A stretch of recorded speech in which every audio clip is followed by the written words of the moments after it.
Halo semuanya, kembali lagi di channel gue. Jadi pada video kali ini kita mau ngebahas ya terkait pergantian menteri ya. Dimana pertanggal 8 September kemarin itu Presiden Prabowo itu melakukan reshuffle kabinet menteri ya. Dan salah satunya itu Menteri Keuangan yang diganti, yang asalnya Ibu Sri Mulyani diganti jadi Bapak Purbaya Yudi Sadewa ya. Nah, pada saat pergantian menteri tersebut dilaksanakan itu kurang lebih di jam 3 sore ya, 3 sore ke atas, dan itu mengakibatkan harga saham lebih volatile ya. Sekalian lihat juga di sekuritas-sekuritas yang kalian punya, itu saham seperti banking dan lain sebagainya itu kompak turun, dan yang jadi anomali itu saham-saham rokok malah bertebangan ya. Mungkin ini ada dendam pribadi atau gimana, jadi saham-saham rokok tuh pada terbang-terbang semua ya, dimana kayak saham gudang garam, terus saham Wismilak dan lain sebagainya. Pokoknya ada saham-saham yang bersangkut pautan dengan rokok itu pasti terbang terbang semua ya. Dikarenakan kan seperti yang kalian ketahui, untuk pada saat dipimpin oleh Ibu Sri Mulyani itu cukai itu selalu naik ya untuk pajak cukai, dan mungkin hal tersebutlah yang mengakibatkan sentimen positif pada saat Ibu Sri Mulyani diganti dengan pra, Bapak Purbaya ya, sorry, Bapak Purbaya. Jadi harga-harga saham rokok itu pada naik semua. Dan itu juga hanya spekulatif saja ya. Mana tahu nanti pada saat pergantian menteri itu cukai rokok itu mungkin akan diturunin atau dan sebagainya, itu belum tahu juga untuk kinerja kedepannya. Nah, yang menarik itu pada saat pergantian menteri ini, bahkan Bapak Purbaya sendiri itu baru dikasih tahu di hari H itu ya, di tanggal 8 itu, kalau beliau bakal ditunjuk menjadi Menteri Keuangan. Nah, setelah saya baca-baca berita yang ada di browser atau Instagram dan media lainnya ya, itu banyak warga Indonesia tuh yang skeptis gitu pada saat pergantian menteri ini, dan banyak orang yang mempertanyakan lah kredibilitas dari Pak Purbaya ini ya, apakah dia layak untuk menjadi Menteri Keuangan yang baru atau enggak. Cuman kalau di record berdasarkan pendidikan beliau, itu banyak yang nge-highlight kalau beliau itu kan emang lulusan S1 tuh di teknik elektro ya, kalau nggak salah teknik elektro di ITB. Tapi nggak banyak yang nge-highlight kalau beliau juga melakukan studi di S2 dan S3 itu di bidang ekonomi juga ya. Nah, itu ya biasalah media-media itu nyari yang pro kontranya dulu tuh, biar menarik attention dan lain sebagainya. Nah, mungkin balik lagi ya ke sisi investor retail ya, seperti kita ini, bagaimana kita menyikapi ke depannya gitu pada saat pergantian ekonomi atau pergantian menteri ini. Seperti yang kalian ketahui ya, kebanyakan itu saham banking itu pada rontok semua, dan itu mayoritas banyak juga yang megang ya, terutama retail juga. Nah, untuk strategi kedepannya seperti apa ya? Di sini gue coba untuk record ya, record aplikasi Stockbit ya. Nanti gue tampilin di bagian sini ya. Nah, mungkin kita lihat dulu ya di saham Bank Mandiri yang turunnya lumayan besar ya, sama Bank BNI, di mana ini turunnya hampir 4% ya kalau dilihat di sini. Kita buka aja di sini ya. Nah, kalau dicek histori 1 tahun belakang itu turunnya udah sekitar 38,7% ya, dimana ini turunnya bener-bener ke bawah banget ya. Nah, tapi yang aneh itu pada saat kita lihat di statusnya ya, status key state-nya ini, kalau saham Bank Mandiri ini kalau dari sisi laporan keuangannya tuh bisa dibilang masih oke, masih bagus ya. Cuman untuk kuartal kedua ini emang belum keluar ya, soalnya lagi di audit ya, mungkin paling lambat tuh di akhir September ini ya baru bisa keluar. Nah, kita cek dulu ya, ini berdasarkan pandangan seorang investor retail ya. Biasanya kan dia lihat dulu PBV-nya ya. Untuk PBV sekarang sih udah lumayan rendah ya, ada sekitar 1,65. Lalu mungkin untuk dividennya ini udah nyentuh 10% lebih ya teman-teman, kalau misalnya kalian beli sahamnya itu di harga sekarang di sekitar 4.490. Nah, Mungkin kita cek lagi di bagian analisis ya di sini.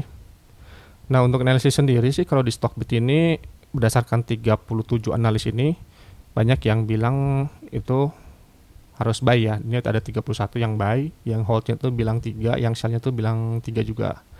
Nah, di sini ada target harga analisisnya ya, di mana harga terendah itu sekitar 3.900, lalu harga tertingginya itu sekitar 7.800, untuk targetnya itu sekitar 6.200. Cuman posisi saat ini itu ada di sekitar 4.490 ya teman-teman. Nah, kalau dilihat berdasarkan PR ratio-nya ya, ini yang ada di Stockbit. Ini kalau ditarik 10 tahun ke belakang itu posisi saat ini tuh lebih murah daripada 10 tahun yang lalu ya teman-teman. Dimana kalau ditarik 10 tahun yang lalu itu ada di 2015 ya ini. Itu untuk PR ratio-nya tuh di sekitar 9,93 ya. Dimana untuk posisi saat ini tuh ada di kisaran 7,45. Ini artinya tuh kalau kalian beli saham Bank Mandiri ini saat ini mungkin balik modalnya tuh sekitar 7 tahun ya, dan ini lumayan oke buat saham-saham banking ya, terutama dikarenakan untuk dividennya itu kan selalu bertumbuh ya apabila emang kondisi ekonomi di suatu negaranya itu bertumbuh juga, otomatis di bankingnya juga akan ikut naik juga nih. Nah, kita lihat di PBV-nya ya di sini. Kita tarik ke 10 tahun ke belakang. Sama juga ya untuk PBV-nya itu untuk posisi saat ini tuh di 1,65 ya. Kalau kita cek di sini di tahun 2015 ya, ini itu ada sekitar 1,87. Kalau bisa dilihat di sini kan ada anomali nih di yang paling bawah ini ya. Ini tuh pada saat masa Covid ya. Ini emang semuanya turun ini sampai ke PBV-nya tuh 1 ya. Sama juga untuk yang PE ratio-nya juga di pas Covid itu sampai ke 7 ya. Dan ini untuk PE ratio-nya itu hampir menyamai pada saat waktu Covid ya teman-teman, cuman beda 0, berapa ini ya, 0,45 doang nih. Nah, untuk rencana kedepannya sih gue sendiri ya, di mana ini untuk posisi BMRI itu bisa dibilang udah minus 10% ya, seperti yang udah di share sebelumnya. Cuman gue nggak terlalu mikirin banget ya, nggak terlalu mikir pusing, soalnya untuk Bank Mandiri ini emang rencana itu bakal di hold jangka panjang ya, bisa lebih dari 5 tahun. Nah, untuk rencana kedepannya sih kemungkinan bakal gue average down untuk saham Bank Mandiri ini ya. Dan untuk hari ini sih di tanggal 9 September ini gue syuting di jam 6 pagi ya BTW, sebelum berangkat ke kantor. Gue gatal juga nih pengen ngebahas terkait yang pergantian Menteri Keuangan ini ya. Nah, kalau di hari ini tuh kemungkinan saham banking ini bakal ada kemungkinan turun lagi ya. Gue sih pengennya kalau Bank Mandiri itu turun sampai ke harga 4.000 ya, apakah dikasih atau enggak. Kita coba lihat nanti ya.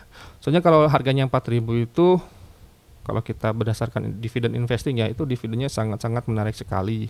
Dimana untuk posisi dividen kemarin lah, misalnya di tahun 2024 kan dapat 466 ya. Kalau misalnya di 2025 ini dapat kurang lebih sama lah, misalnya 466.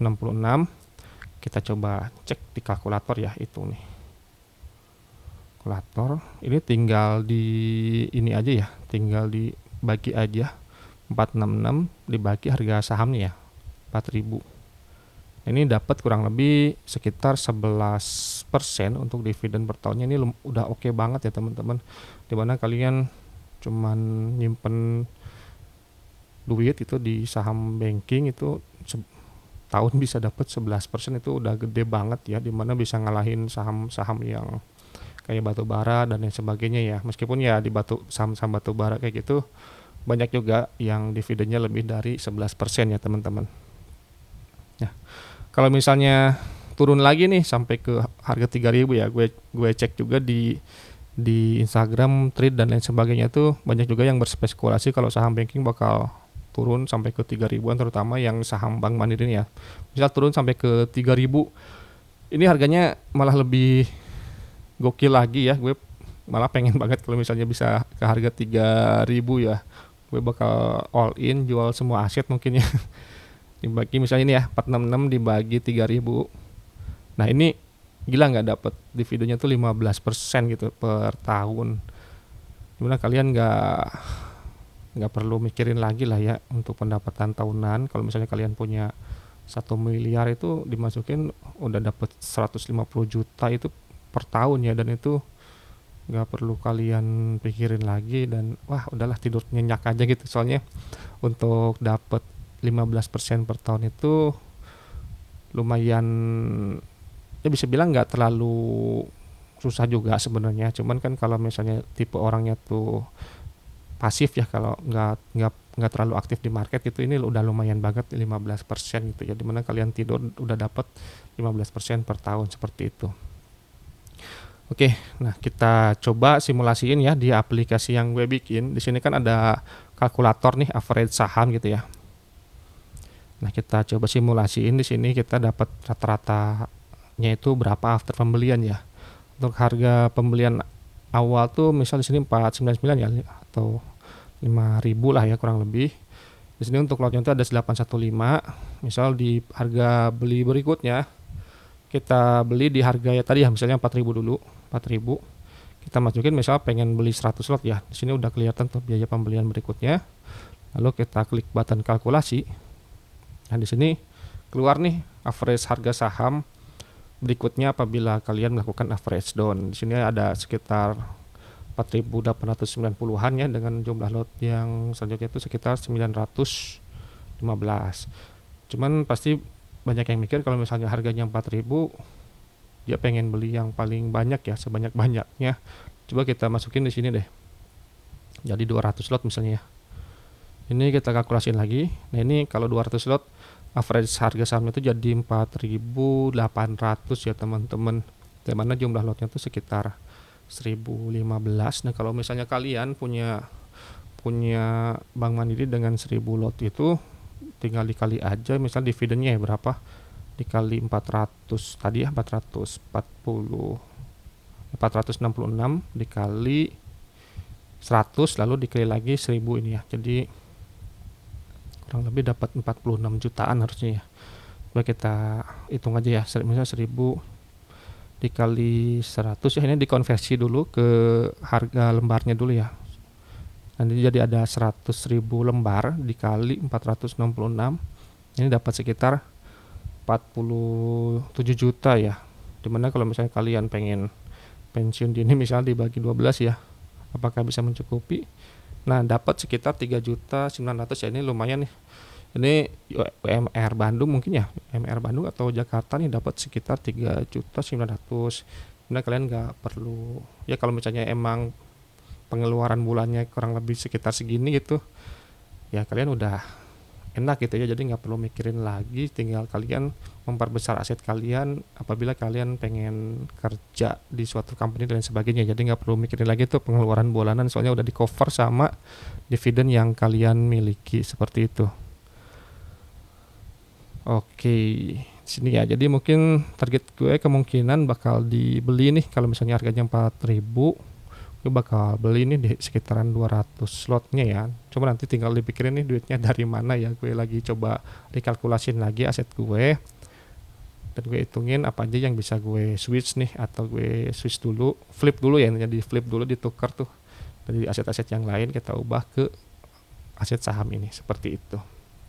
Nah, menurut kalian gimana nih untuk strategi saat ini ya, di tahun ini, untuk terutama untuk yang hold di saham-saham banking? Seperti yang kalian ketahui kan, untuk Menteri Keuangan itu sesuatu hal yang sensitif ya biasanya di suatu negara, dan apabila Menteri Keuangannya itu diganti, otomatis itu bisa mempengaruhi dari indeks harga saham di suatu negara tersebut. Contohnya seperti di Indonesia saat ini ya.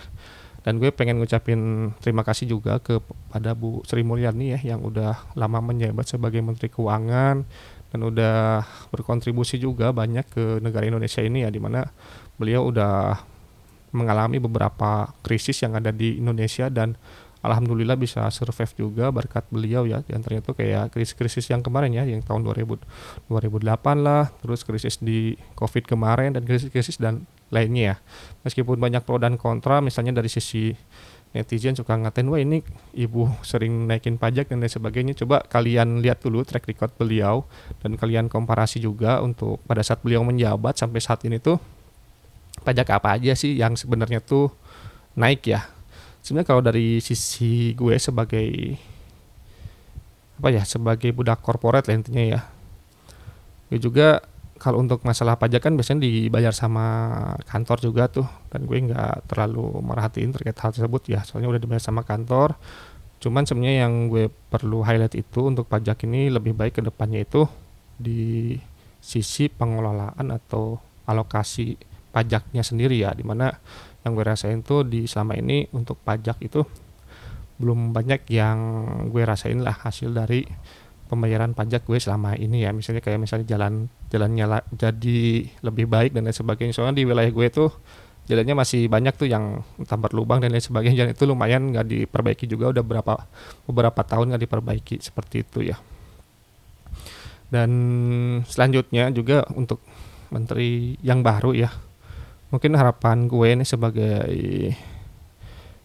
investor retail dan juga sebagai budak korporat ya, untuk Bapak siapa ya tadi namanya, Bapak Purbaya ya.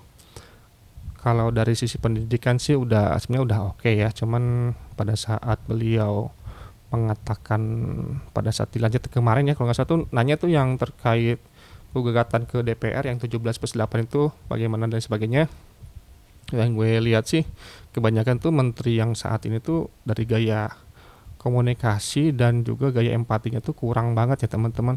Mungkin itu bisa jadi apa ya, pembelajaran juga buat menteri-menteri yang lainnya atau beberapa jajaran yang ada di pemerintah itu, ditingkatin lah untuk sisi komunikasi dan juga empati yang bisa dikeluarkan ke publik ya. Jadi kita sebagai masyarakat biasa tuh bisa enak nih untuk ngedengerin apa yang beliau maksud gitu dan lain sebagainya.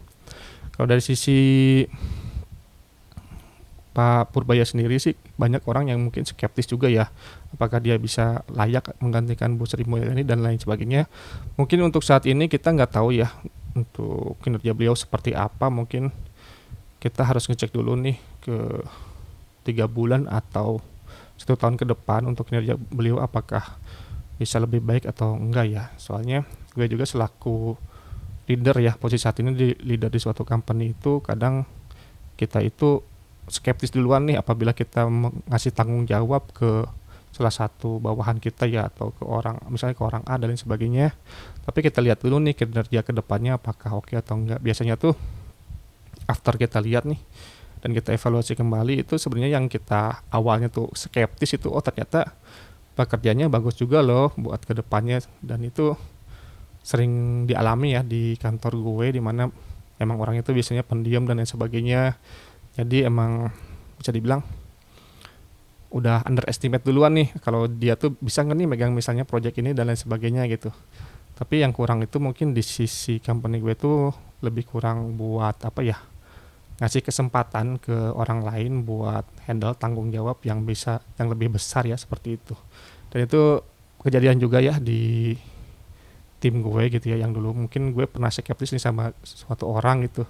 Pada saat gue tunjuk dia untuk handle project lah intinya kayak gitu, dan akhirnya bisa dia handle dan hasilnya oke juga. Tadi ada sisi cara berbicara ke sisi klien dan lain sebagainya ya, malah bisa lebih baik daripada gue, dan gue sangat apresiasi hal tersebut ya, seperti itu. Dan ini juga mungkin ada sangkut pautannya juga ya sama menteri yang baru, jadi kita jangan terlalu skeptis dan lain sebagainya. Jangan wah baru juga lihat bentukannya kayak gini, bisa bapak ini wah kayak gini ya, muka-muka kayak gini gitu, taunya kelihatan wah ini kayaknya nggak bener nih kayak gini. Jangan terlalu skeptis dulu ya teman-teman, kita lihat dulu kinerja kedepannya seperti apa. Dan gue percayalah untuk menteri yang baru ini bisa bertanggung jawab ya, intinya bertanggung jawab dulu aja apa dengan posisi dia yang saat ini dipimpinnya ya, sebagai menteri keuangan yang baru, seperti itu.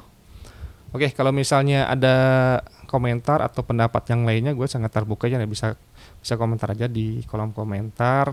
Kita bisa cerita bareng-bareng nih untuk efek samping ke depannya pada saat proses penggantian Menteri Keuangan ini seperti apa, dan gimana nih buat investasi kalian, apakah masih semangat untuk investasi di saham Indonesia atau seperti apa? Bisa komen aja di kolom komentar. Oke, sekian dari gue. Wassalamualaikum warahmatullahi wabarakatuh. Terima kasih semuanya. Dadah.